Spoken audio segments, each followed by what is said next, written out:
Bonjour à tous, j'espère que vous allez bien. Aujourd'hui, on va commencer la logistique d'approvisionnement. On commence par la partie achat et par la suite, on va voir le stockage. Premièrement, quel est le plan de notre présentation?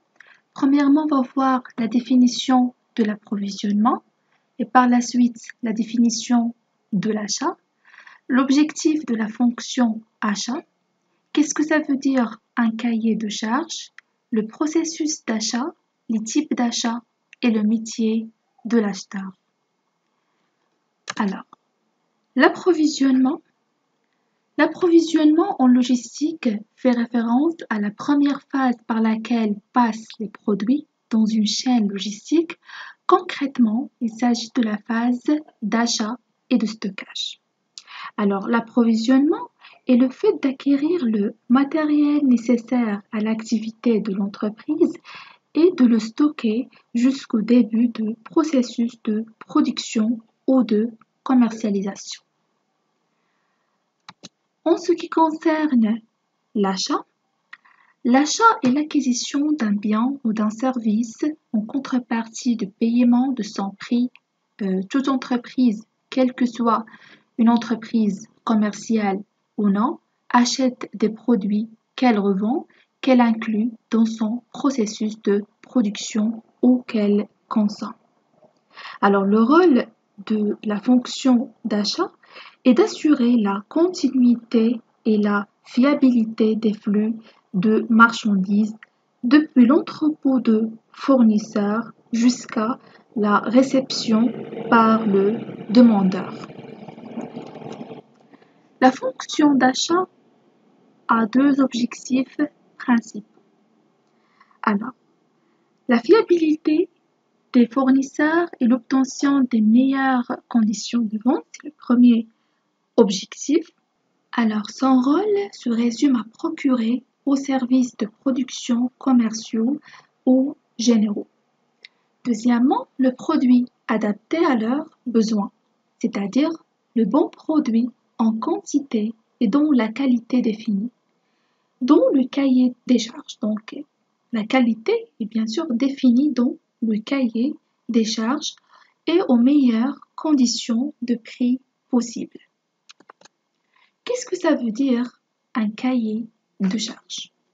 Un cahier de charges, c'est un document qui consiste à décrire le produit demandé d'une manière détaillée. Alors, c'est un document qui consiste à décrire le produit demandé d'une manière détaillée. En ce qui concerne le processus d'achat, on commence par l'identification du besoin. Deuxièmement, la recherche de l'information,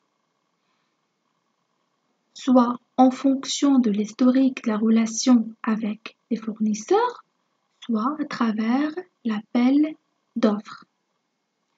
Troisièmement, la décision d'achat. Quatrièmement, le contrôle et le suivi des commandes. Et dernièrement, la réception et mise en stock. Les types d'achat. Les biens, marchandises, matières et fournitures et services acquis par l'entreprise ne se résument pas aux seuls éléments incorporés dans le processus de production et se fondent en effet aux besoins de fonctionnement des autres services ou divisions.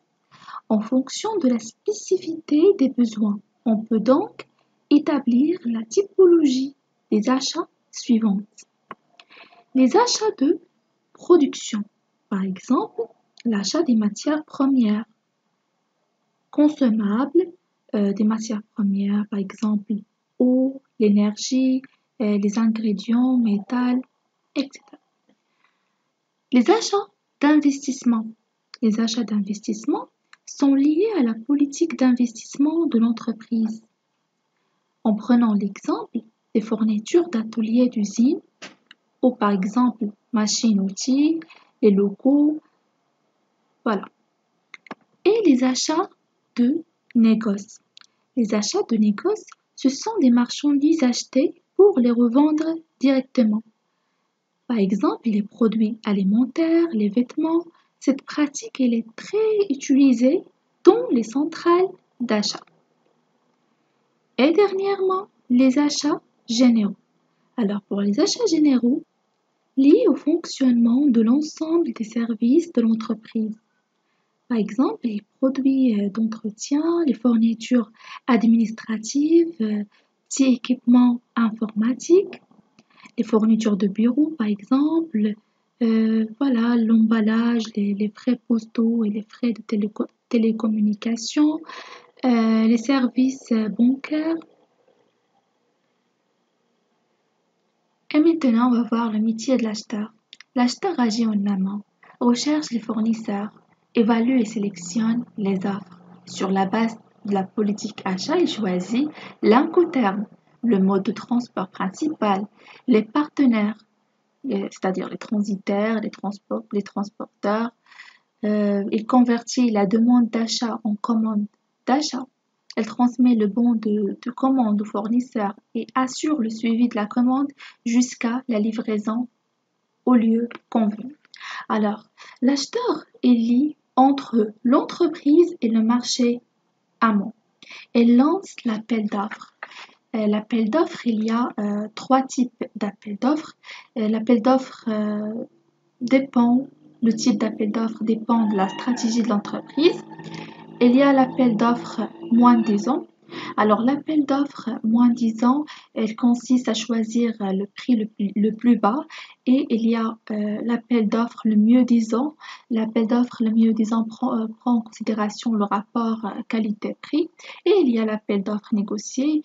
On sélectionne quelques fournisseurs qui seront contactés à nouveau pour qu'ils puissent revoir leur offre.